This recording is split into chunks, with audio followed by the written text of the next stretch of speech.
믿음과 현실의 경계선이라는 제목으로 말씀을 나눕니다. 오늘 읽었던 본문의 내용 안에는 사건이 크게 두 가지로 교차해서 등장을 합니다. 그런데 그 두 사건이 각자 다른 얘기를 하는 것이 아니고 통일된 하나의 주제로 일관되어져 있습니다. 읽었던 내용 중에 38절부터 41절까지 내용을 보면 38절에 엘리사가 다시 길갈에 이르니 그 땅에 흉년이 들었는데, 그렇게 하면서 시작이 되죠. 흉년이 들었는데 이 흉년이 몇 년 동안 지속되어지느냐면 8장 1절로 훌쩍 넘어가면 7년이라고 하는 기간이 기록되어져 있습니다. 엘리사가 길갈에 왔는데 7년 동안 흉년이 시작되어졌다. 본문의 배경이 이렇게 밝힙니다. 자, 그렇게 해서 길갈에 와서 엘리사가 누구를 만나냐면 선지 생도들, 소위 제자들을 만납니다.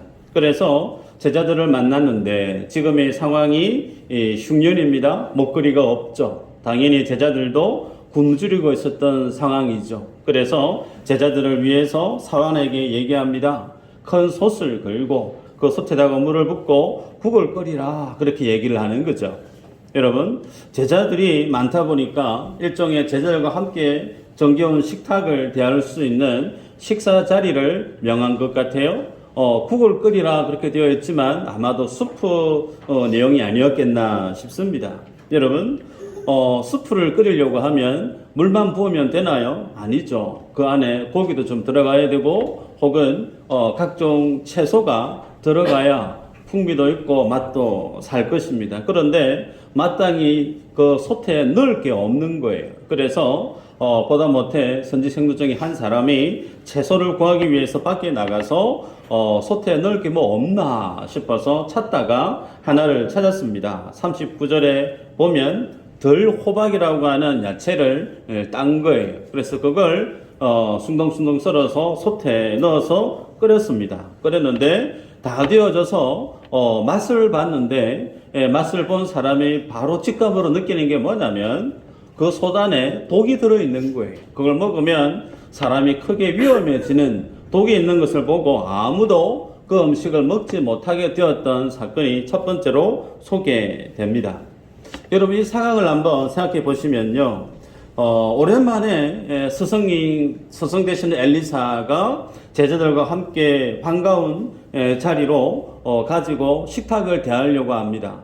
흉년이었기 때문에 먹거리가 부족했던 선지 생도들, 간만에 스승과 함께 즐거운 식탁을 대할 그 기대, 좋게 우리가 상상할 수 있습니다. 그런데 결론적으로는 만든 그 주 메인 요리에 독이 있어서 먹지를 못하는 상황이 되고 말았어요. 이 모습을 여러분 상상하실 때 참 안 돼 보이는 상황이에요. 흉년이라고 하는 그런 어떤 시대적인 힘들고 어려운 그런 상황도 물론 마찬가지고, 그 가운데 제자들이 지금 못 먹고 지냈다는 거예요. 소위 굶주렸다는 거예요. 굶주려서 힘들게 지내다가 스승을 만나서 한 끼 식사라도 좀 제대로 해보려고 했는데 결국은 그 식사 한 끼도 제대로 먹지 못하는 상황이 빚어졌다는 겁니다. 여기에서 우리가 고민해 볼 필요가 있는 게 뭐냐면, 왜 하나님은 선지 생도들과 엘리사가 어렵게 지냈던 그들의 빈궁한 삶에 대한 내용, 그리고 식사를 하려고 했는데 그 식사마저도 맛있게 대할 수 없는 그런 처지에 있는 내용을 굳이 이 성경에 주님이 지면을 할애해서 기록하고 있을까라는 거예요. 여러분, 이 시대에는 우리가 압니다. 바알이 온 북이스라엘의 나라를 뒤덮고 있었던 시대입니다.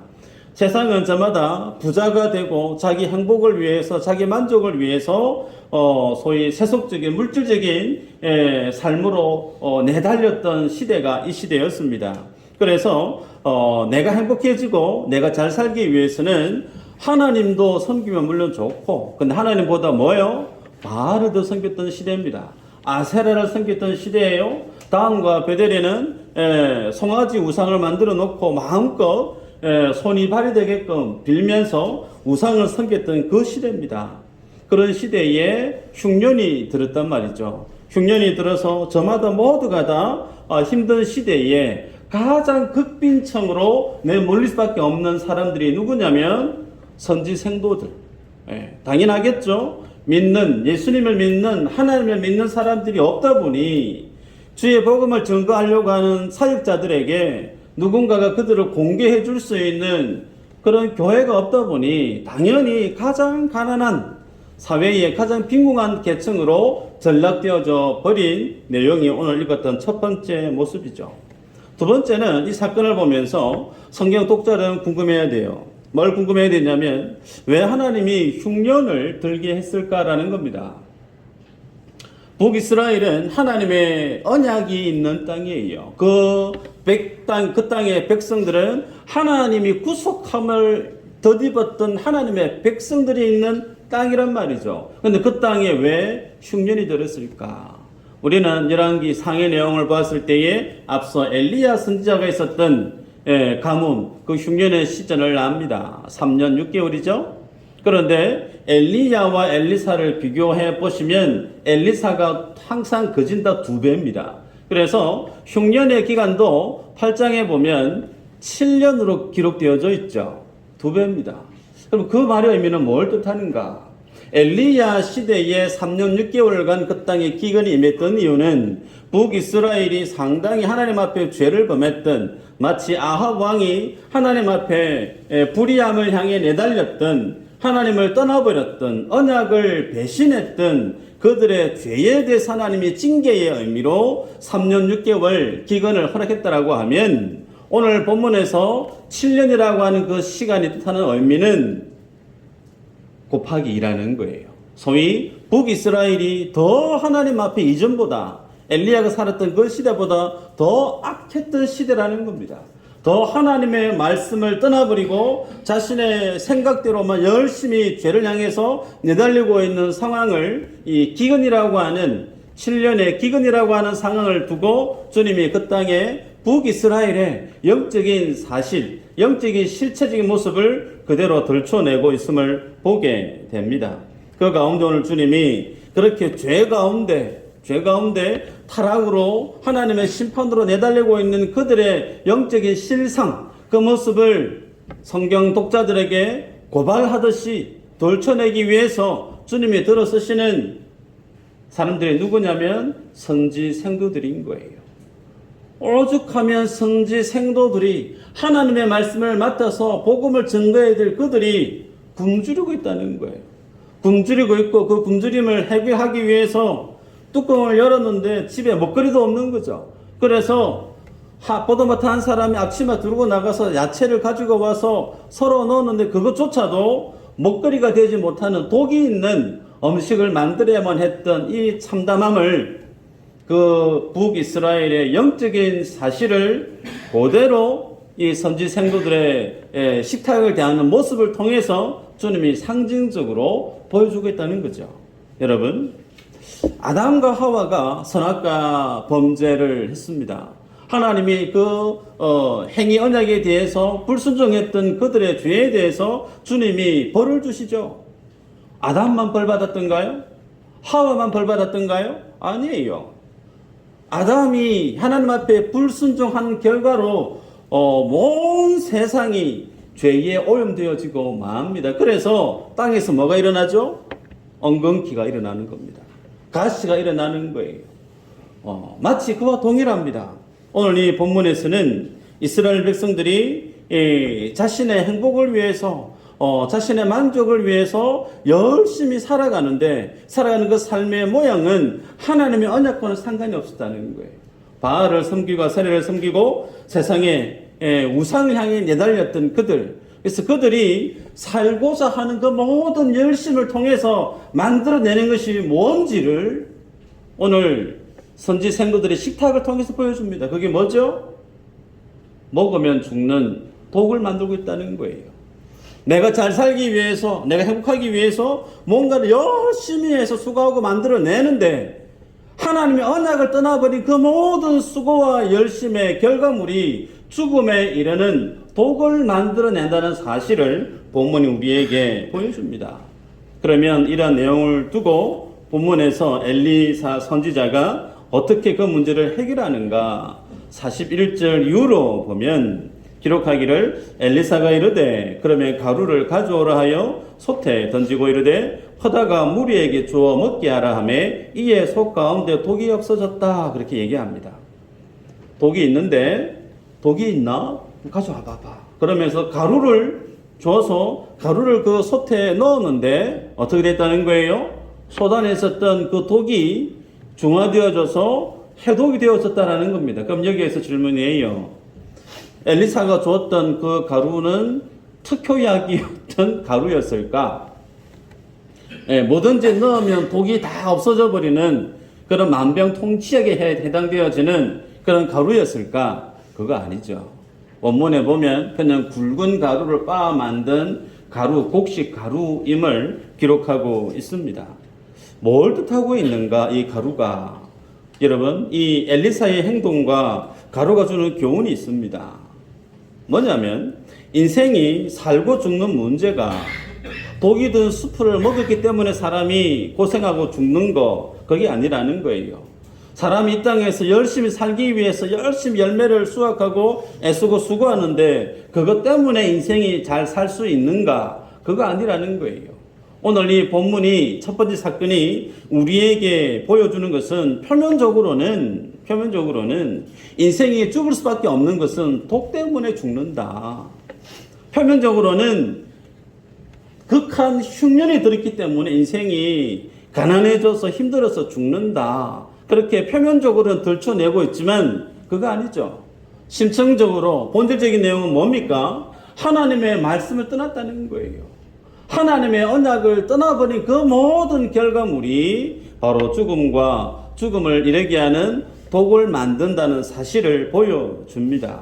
그래서 엘리사가 가루를 넣었는데 그 가루를 넣고 갖다 주래요. 성경을 보시면 선지생도가 독이 없어졌나 시험을 했느냐? 아니에요. 그냥 가루 넣고 그냥 얘기합니다. 독 없어졌으니까 갖다 줘라. 갖다 줘서 먹었을 거예요. 성경 우리에게 뭘 보여줍니까? 사람이 죽고 사는 문제의 본질이 어디에 있느냐? 하나님의 말씀이 있는 그 자리에 내가 있느냐? 내 삶이 하나님의 말씀으로 다스림을 받고 있느냐? 이 사실이 내 안에 있으면 나는 독을 먹어도 산다는 거예요. 나를 살게 하는 것이 나의 애씀과 수고에 있지 않고 하나님의 진리의 말씀에 있음을 엘리사가 가루 씹어 넣어서 독을 해독시키는 그 사건으로 보여줍니다. 여러분, 이 내용을 비슷하게 주님이 우리에게 남기신 기록이 있습니다. 마가복음 16장 18절인데요. 뱀을 집어 올리며 무슨 독을 마실지라도 해를 받지 아니하며 병든 사람에게 손을 얹은 적 나으리라 하시더라. 여러분, 뱀을 집어서 뱀에게 물립니다. 혹은 무슨 독을 먹어도 어떻게 해요? 해를 받지 아니한대요. 병든 사람에게 손을 얹으면 어떻게 된다고요? 그 사람이 낫는데요. 예. 죽고 사는 문제에 있어서 예수님이 지금 뭘 말씀하고 있느냐면 예수 그리스도를 믿고 그 주의 말씀이 내 안에 역사하고 있는 인생은 그의 생명이 세상이 죽게 할 수 없다라는, 사람이 살 수 있는 생명의 근원은 하나님의 진리에 있고 하나님의 주권에 있고 하나님의 말씀에 있다고 얘기합니다. 그리고 이 말씀이 누구에게 전해진 말씀이냐면 예수님의 제자들, 사사들에게 전해졌던 말씀이죠. 그러기에 이 말씀을 주님이 주시면서 너희들이 이 권능을 받게 되어지는 것, 그것은 뭘 뜻하느냐면 이후에 주님이 성천하시고 난 이후에 주님 이 땅에 성령 하나님을 보내주시죠. 이 땅에 성령님이 임하신다라고 하는 그 사실은 하나님의 구속의 거대한 하나님의 구속의 스토리 속에 어떤 시전에 해당되어지느냐면 인생 끝났다는 거예요.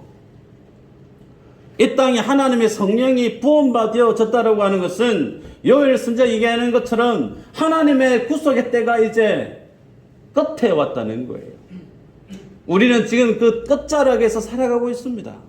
소위 성경이 얘기하는 종말, 이 지구의 끝은 언제부터 시작되어졌느냐면 예수님 이 땅에 오셨고 성찬하시고 난 이후에 성령님 이 땅에 오신 초대교회 때부터 뭐가 시작됐다는 거예요? 소위 종말은 시작되어졌다는 겁니다. 그래서 우리는 그 종말의 마지막 시간대에 우리는 살아가고 있어요. 그래서 예배드리고 나갈 때 종말이 올지 내일 올지 모릅니다. 그래서 인생의 오늘 하루를 마지막이냐 그렇게 최선을 다해서 하나님만을 바라보고 살아야 될 사람들이 누굴까요? 예수 믿는 사람들. 그래서 이 본문 엘리사가 가루를 넣어서 독을 중화시킨 그 내용이 무엇을 상징하고 있느냐면 이스라엘 백성들이 하나님 앞에 범죄하고 살아가고 있는 그들의 죄악에 대한 하나님의 구속의 심판이 이제 더 이상 딜레이 되지 않는다는 거예요. 조금 있으면 그 땅에 대한 하나님의 분명한 심판이 북이스라엘 땅 가운데 부원받아질 것을 상징적으로 보여줄 뿐만 아니라 그 하나님의 심판은 누구에게는 굿뉴스일까요? 하나님을 신뢰하는 사람, 하나님을 정말 구속함을 덧입고 하나님의 백성이 되어져서 주님만을 대망하며 살아가는 그 인생에게는 이 땅의 종말이 뭐죠? 불행함이 아니에요. 이 땅에서의 종말이 행복이에요. 아멘인가요? 세 분 아멘 하시는데. 다시 바꿔서 질문을 드려볼까요? 큰일 나는데. 예수님을 믿다가 내가 주님 앞에 내 심장이 멎어서 내가 지금 죽어요. 불행한 사건이에요? 행복한 사건인 줄 믿으시길 바랍니다. 천국 가고 싶으시죠? 제가 한 번씩 예배 드릴 때 궁금해져요. 우리 성도님들이 주님 나라 가고 싶은 마음이 진짠가? 네, 성도에게 있어서 하나님의 그 종말, 그 하나님의 심판은 성도에게 있어서는 굿뉴스예요. 고대하고 기다린 복음에 대해 사건이란 말이에요. 자, 두 번째 사건을 볼까요? 바알 살리사라고 하는 지역에서 한 사람이 엘리사에게 귀한 것을 가지고 옵니다. 그게 뭐냐면 보리떡 20개 그리고 마대자루 한가득 안에 야채를 가득히 싣고 공개하려고 가져온 거죠. 그러면서 성경에 보면 42절에 보리떡이 어떻게 만들어진 떡인지를 밝힙니다. 처음 만든 떡이라고 기록되어져 있죠. 처음 만든 떡. 여러분, 왜 이 바알 살리사에서 온 이 사람이 처음 만든 보리떡을 엘리사에게 가지고 왔을까? 단순히 선지 생도들이 먹거리가 부족하니까 이거라도 드시고 힘이라도 내시면 좋겠습니다 라고 우리 그렇게 해석할 수가 있어요. 그런데 그거 아니에요. 보면 처음 만든 떡이라고 그랬습니다. 여러분, 율법에 의하면 곡식을 베서 소위 보리떡이라고 했으니까 보리를 처음에 베서 그 곡식단을 가장 먼저 드려져야 될, 바쳐야 될 사람이 누구냐면 제사장이에요. 제사장. 예. 그 제사장에게 바쳐야 되는데 왜 선지자 엘리사에게 가지고 왔느냐? 소위 그 땅에 그 공물을 받을 만한 제사장이 없었다는 겁니다. 왜요? 북이스라엘 땅에 단과 베델에 하나님을 신실하게 예배했던 그 모든 사람들이 이미 앞서 아합 때에 다 뿔뿔이 남유다로 도망가고 없기 때문에 그래요. 그래서 바알과 아사랴를 섬기는 그 모든 북이스라엘 땅에는 하나님 앞에 제사를 집도할 만한 하나님의 제사장이 보이지 않았기 때문에 엘리사에게 부득불 가지고 왔다는 겁니다. 자, 그러면 율법에서 첫 것은 다 여호와의 것이다 라고 하는 그 정신이 있는데, 첫 것은 다 여호와의 것이다 라고 하는 이 정신을 이 사람은 자기 믿음의 고백을 담아서 힘껏 신앙의 순수함을 그대로 표현하고 있는 것을 볼 수가 있습니다. 성경 구절이 있는데요. 레위기 23장 10절에 보면요. 곡식의 첫 번째 추수한 것은 하나님께 드리라 되어 있습니다. 뿐만 아니라 곡식만 그런가? 레위기 27장 26절에 보면 한번 읽어볼까요? 시작.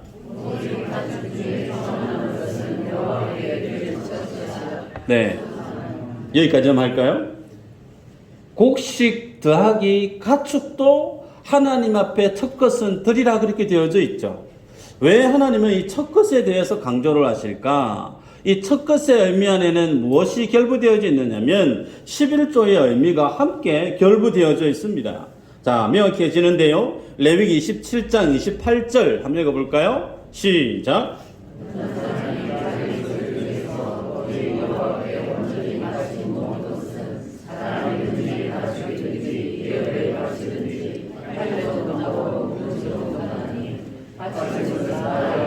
지극히 거룩함이며 온전히 바쳐진 그 사람은 다시 무르지 못하나니 반드시 죽일지니라. 아멘.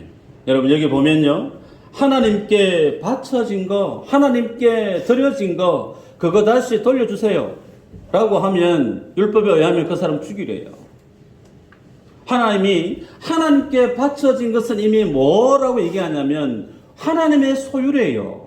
그래서 하나님의 것을 다시 물려주세요 라고 얘기하면 그 사람은 거기에 더해서 27장 31절 이후로 보면 자기가 바친 것에 대해서 5분의 1을 더해서 더 바치래요. 하나님이 하나님께 바쳐진 것에 대해서 다시 돌려받지 못하게끔 주님이 법으로 명시해 놓고 있습니다. 자, 그렇다면 하나님이 첫 것과 11조의 이 내용을 이렇게 사람의 생명과 결부시켜서 강조하고 있는 이유가 복음 안에서 어떤 의미가 있는가 볼 필요가 있어요. 오늘 말씀이 조금 어려울 수 있는데 로마서 11장 16절 PPT 있죠? 한번 볼까요? 시작.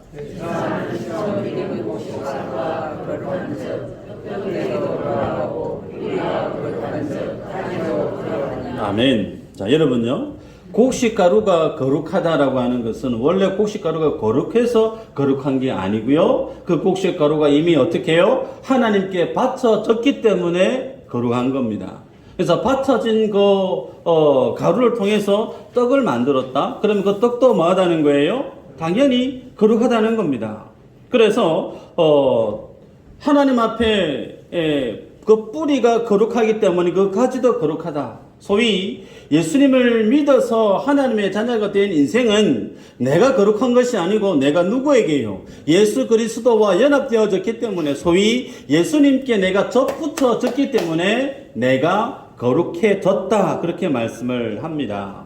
따라서 이 말씀을 보면 가뭄 때에 정말 다들 힘들게 살아가고 먹고 살기 어려운 그때에 이 한 사람은 자기의 믿음의 고백을 담아서 내가 살아가게 되어지는 것, 내가 하나님 앞에 거룩하게 믿음의 삶을 살아가게 되어지는 것은 하나님의 내가 접붙임을 받아서 그 하나님의 말씀이 내 안에 있어서, 그래서 내가 지금 하나님의 백성으로, 하나님의 사람으로 내가 살아가고 있음을 드러내고 있습니다. 여러분, 욕심과 죄악으로 죽음을 향해 내달리던 그 세상에서 이 한 사람의 신앙은 무엇을 우리에게 보여주고 있느냐면 참 생명이 어디에 있느냐. 참 생명이. 인생이 세상을 태어나서 열심히 살아가는데 정말 행복하게 살고 싶고 복되게 살고 싶고 신나고 재미나게 살고 싶고 풍성한 생명을 누리며 살고 싶은데 이 삶을, 이 피로를 채워주는 그 길이 어디에 있느냐? 다른 데 있지 않고 하나님께 있음을 이 사람의 행동을 통해서 보여줍니다. 문제는요, 그렇게 보리떡 20개를 가지고 왔는데 엘리사가 뭐라고 얘기하냐면 제자들에게 그거 다 나눠주래요. 제자가 몇 명이냐면요, 100명이 넘어요. 제자가 100명이 넘는데 떡은 20개예요. 그러니 사환이 고민이 되는 겁니다. 100명인데 20개 떡 가지고 어떻게 내가 다 나눠줍니까? 우리가 계산해보면 당연히 불가능하죠? 그랬는데 엘리사가 그 얘기를 듣고 뭐라고 얘기하냐면 하나님이 말씀해 주셨기 때문에 그거 다 100명이 다 먹고 남는다. 나눠주래요. 정말 어떻게 되어졌을까요? 물이 그대로 나눠줬는데 남았어요. 이 사건이 구약에서 등장하는 소위 신약의 오병이어 사건을 그대로 투영하고 있는 사건이죠. 그럼 조금 더 들어가 볼까요? 그러면 보리떡 20개를 가지고 소위 100명이 넘는 사람들이 나누어서 먹고도 남았다라고 하는 이 사건을 주님이 이 성경책에 기록하고 있는 이유가 있습니다. 그 이유는 어디서 점프해서 확인할 수 있느냐면 요한복음 6장 이후로 예수님이 오병이어 사건 해오고 난 이후에 그 오병이어 사건에 대한 주님의 설명을 보면 알 수가 있겠죠. 자, 요한복음 6장에 주님이 오병이어 사건을 이루고 나서 많은 사람들이 예수님을 따라다닙니다. 뒤쫓죠. 스타가 되셨어요. 그리고 나서 그 모습을 보셨던 주님이 6장 26절에 얘기합니다. 내가 진실로 너희에게 이르노니 너희가 나를 찾는 것은 표적을 본 까닭이 아니요 떡을 먹고 배부른 까닭이로다. 주님이 주님을 따르는 모든 사람들의 그 중심을 다 꿰뚫어 보셨어요. 그러면서 저들이 나를 쫓는 이유가, 따르는 이유가 표적을 보고 그 표적이 의미하는 그 의미를 알아서 주님을 따르는 것이 아니고 예수님이 나누어 줬던 그 떡 때문에, 먹거리 때문에 저들이 지금 나를 따르고 있다. 그렇게 말씀을 합니다.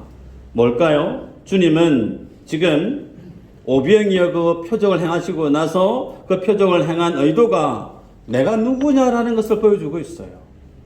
너희들에게 먹거리를 준 예수 그리스도 내가 누구냐? 소위 내가 생명의 떡임을 세상 가운데 드러내고 있습니다. 때문에 우리가 오병이어의 본문을 두고 목회자가 설교할 때 설교의 방향성이 여자아이의 한 끼 점심 식사였는데 그 점심 식사를 주님께 드렸다. 소위 드림에 대한 내용, 헌신에 대한 내용, 이 포커스로 설교를 하면 예수님이 이 표적을 행하신 의도와는 맞지 않죠. 성경을 보시면 예수님께 드렸던 그 여자아이 이름이 뭔지 좀 알아봤나 얘기하던가요? 오병이어를 드렸던 그 아이에 대한 믿음이 정말 대단하다고 거의 좀 데리고 온다네. 좀 칭찬해야 되겠다. 그런 본문이 있던가요? 없습니다. 드린 것 외에는 없어요. 오히려 주님이 하신 말씀은 계속해서 말씀을 주시는데요. 6장 35절에 보면 예수께서 이르시되 나는 생명의 떡이니 내게 오는 자는 결코 줄이지 아니할 터이요 나를 믿는 자는 영원히 목마르지 아니하리라. 영원히 목마르지 아니하리라. 내가 생명의 떡이다 라고 주님이 말씀을 하십니다. 그래서 주님의 관심은 12광줄이 남았던 그 떡에 너희들의 마음이 뺏겨서는 안 된다는 거예요. 그 사건 앞에서 봐라, 너희들 먹고 남았지. 나에게 많이 바쳐야 돼. 나에게 많이 바치고 너에게 많이 성공하려고 하면 나한테 많이 바쳐야 돼. 그러면 12광줄이 이상이 남는 것을 내가 너에게 줄 테니 좀 많이 바쳐. 그거 아니라는 거예요. 그거 아니고 생명을 누가 주시느냐. 인생이 복되게 하고 살게 하는 그 생명의 근원이 어디에 있느냐. 나 예수 그리스도, 내가 곧 생명의 떡이다 라고 주님이 말씀을 합니다.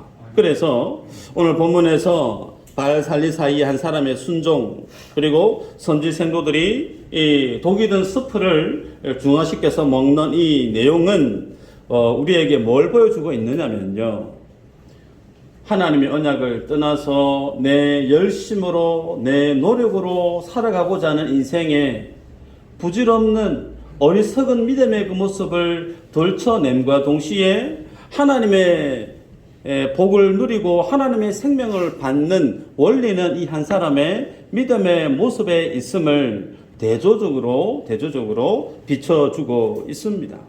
결국은요, 44절에 보면 그가 그들 앞에 주었더니 여호와께서 말씀하신 대로 먹고 뭐라고요? 남았더라. 말씀하신 대로 먹고 남았더라 그랬어요. 하나님의 말씀 때문에, 그들이 그 말씀에 순종했기 때문에 그 말씀을 책임지시는 하나님이 먹고도 남는 기적을 그들 삶들 속에 허락하고 있음을 보게 됩니다.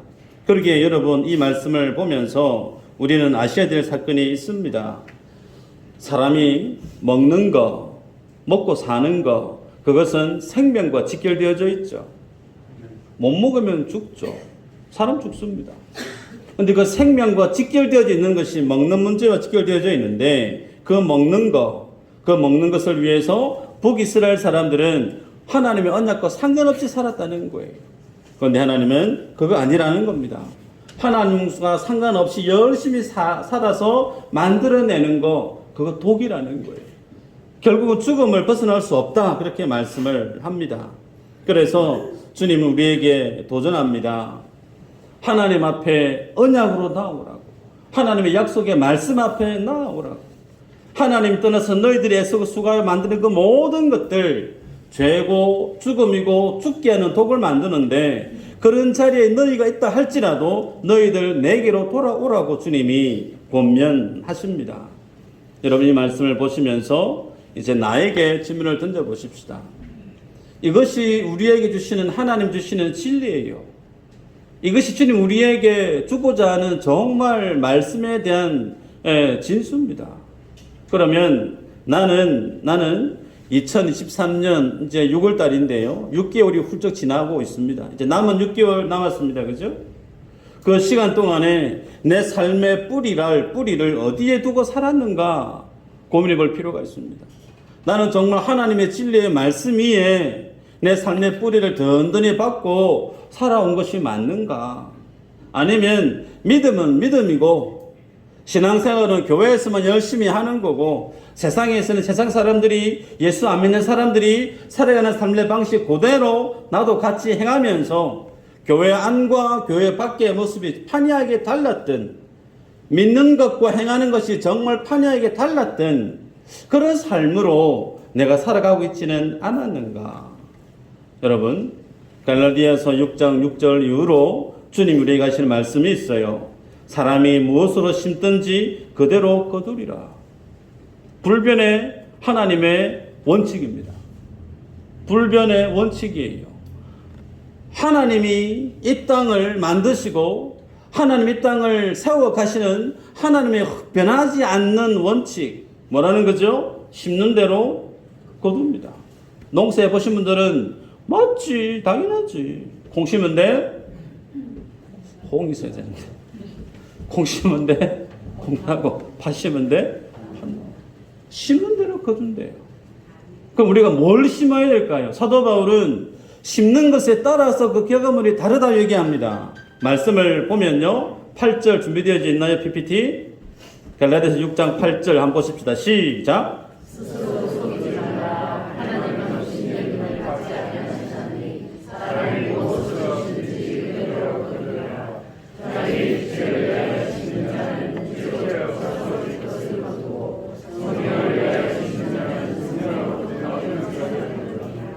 네. 자기를 위해서 심는 자는 뭘 거둔다고요? 육체를 위해서 심는 것은 육체의 소욕을 위해서 거두는데, 육체의 소욕을 위해서 거둔 그것이 추후에는 뭐가 된다고요? 썩어 없어진대요. 썩어서 무가치하게 되는 것들을 거두게 된대요. 그런데 성령을 위해서 심는 자는 뭘 거둔다고요? 영생하는 성령의 소욕을 주님이 거두게 하신다라고 얘기합니다. 여러분, 단적으로 말씀을 드립니다. 내 재산이 10억이에요. 그 10억을 가지고 은행에, 국민은행에 내가 예를 들어서 다 예치를 시킵니다. 두려움이 있을까요? 두려울 필요가 없죠. 은행에 다 넣었으면 필요할 때 찾으면 되잖아요. 예금주가 내 자신인데. 그죠? 그런데 하나님 앞에 나의 물질을 드릴 때, 하나님 앞에 나의 시간을 드릴 때, 왜 우리들은 손이 오그라들까요? 왜 손이 오그라들까요? 저만 그런가요? 뭘 보지 못할까요? 심는, 방금 말씀 우리가 보았잖아요. 자기 육체를 위해서 심는 자는 육체를 위해서 썩어지는 것을 거둔다고 그랬습니다. 그런데 우리가 하나님의 나라를 위해서, 하나님의 영광을 위해서 내가 주님 앞에 무언가를 심을 때 그 심는 것은 어디서 열매를 맺힌다고요? 하나님의 나라에서 썩지 않는 영원한 하나님의 영광으로, 영생케 하는 하나님의 성령의 소욕으로 열매가 맺힌대요. 우리는 이 사실을 보셔야 됩니다. 이걸 보지 못하니까 하나님 앞에 내가 뭔가를 드리려고 하면, 헌신하려고 하면 손이 오그라드는 거예요. 결국은 내가 예수님을 믿고 있느냐? 다시 원점으로 돌아가게 돼요. 내가 정말 하나님의 백성이 맞느냐라고 다시 질문을 던지게 됩니다. 성경 우리에게 준엄하게 밝히고 있어요. 네가 이 땅에서 잘 살고 싶니? 그러면 이 땅에서 너를 위해서 열심히 심으라. 그게 뭐예요? 열심히 일하는 겁니다. 땀 흘리고 일하는 거예요. 주일날 예배 때로는 펑크 내고 열심히 세상에 나가서 돈 버는 거예요. 그러면 그분은 부자 됩니다. 당연히 부자 되죠.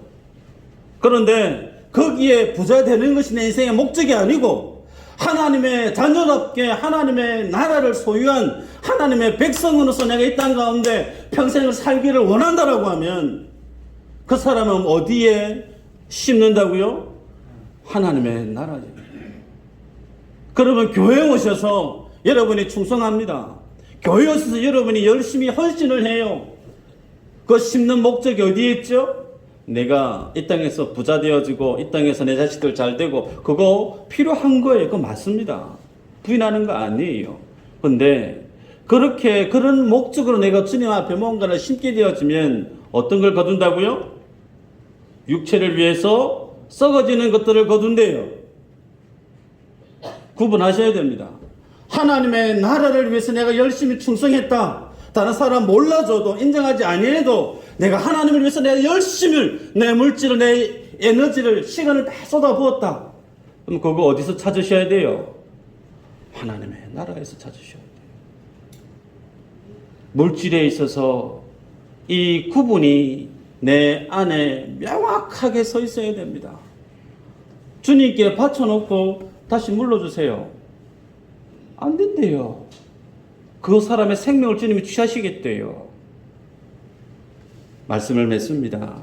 여러분, 믿음과 현실의 경계선 상당히 어렵습니다.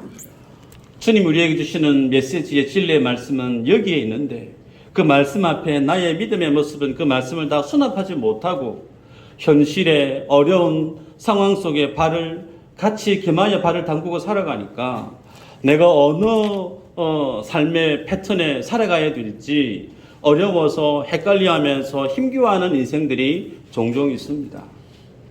여러분, 제 사랑하는 친구, 물론 저도 그렇게 살았지만 사랑하는 친구 선교사들이 많습니다.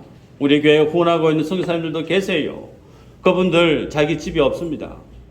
오늘 이 땅에 살다가 추방하면 저 나라로 가야 돼요. 그분들 자기 자식들을 위해서 공부시킬 수 있는 자녀 교육에 대한 구비되어 있는 내용이 충분한가? 부족합니다. 우리는 젊었을 때 이미 내가 은퇴하고 난 이후에 노후 준비를 어떻게 해야지 젊어서부터 노후 준비한다고 참으려 바빠요. 한국에 와서 보니까 많은 목회자들이 저한테 그 질문을 던지더라고요. 노후 준비 어떻게 하고 있노? 저 노후 준비 한 것도 못하고 있습니다만 선교사님들이 노후 준비할 겨를이 있을까요? 없습니다. 그러면서 그들이 저에게 오는 기도 편지를 보면 눈물이 뚝뚝 들어져요. 다시 오실 그 주님 때문에 내 살다가 갈 그 마지막에 그 주님의 영광을 위해서 후회 없는 삶을 살고자 몸부림치는 선교사들이 절비하게 많아요. 왜? 그들은 하나님의 말씀을 그들의 삶의 현실 속에 고스란히 담고 살아갈까요? 선교사니까요? 그거 아니에요. 그거 아니에요. 이 진리의 말씀이 사실이기 때문에 그렇습니다. 이 진리가 사실이기 때문에 그래요. 저는 여러분들이 이 땅에 썩어져 갈 것들의 마음을 뺏기지 않기를 축원합니다.